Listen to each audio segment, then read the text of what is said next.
حضرت امام علی علیہ السلام نے فرمایا، رزق کے پیچھے اپنا ایمان خراب مت کرو، کیونکہ رزق انسان کو ایسے تلاش کرتا ہے جیسے مرنے والے کو موت۔ دوستی کا بھرم صرف وہ لوگ رکھ سکتے ہیں جن کے وجود میں سمندر جتنا دل ہو۔ حضرت امام علی علیہ السلام نے فرمایا، دکھ میں کبھی بھی پچھتاوے کے آنسو نہ بہاؤ، کیونکہ تم وہ خوش نصیب ہو جسے اللہ نے آزمائش کے قابل سمجھا۔ حضرت امام علی علیہ السلام نے فرمایا، میری 5 باتیں ہمیشہ یاد رکھنا، بہت کامیاب ہو جاؤ گے۔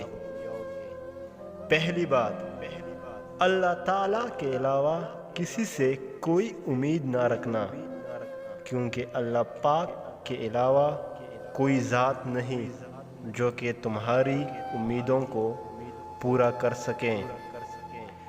دوسری بات، اپنی گناہوں کے علاوہ کسی چیز سے نہ ڈرنا کہ کل کو جب اپنے اللہ کے سامنے جاؤ گے تو اللہ کو کیا منہ دکھاؤ گے۔ اسی لیے ہر وقت یہ خوف اپنے دل میں رکھو کہ کوئی گناہ تم سے سرزد نہ ہو، اور جو گناہ ہو چکے ہیں ان پر اللہ پاک سے استغفار کرو۔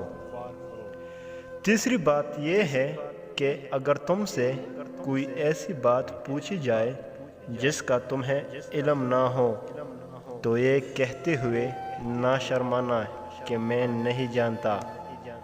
بہت سے لوگ ایسے ہیں جو کہ ایک چیز کے بارے میں نہیں جانتے، پھر بھی تکے لگانا شروع کر دیتے ہیں۔ کسی دوسرے موقع پر حضرت امام علی علیہ السلام نے یہ بھی فرمایا تھا کہ اس بات کا اقرار کر لینا کہ میں اس بارے میں نہیں جانتا، یہ بھی آدھا علم ہے۔ چوتھی بات یہ ہے کہ جس بات کا تمہیں علم نہ ہو تو اس کے بارے میں علم حاصل کرنے کی کوشش کرو، اور اس کے بارے میں علم حاصل کرو۔ اور آخری بات یہ فرمائی کہ صبر کرو، ہر حال میں صبر کرنا انسان کے لیے بہتر ہے، اور صبر ایمان کا حصہ ہے۔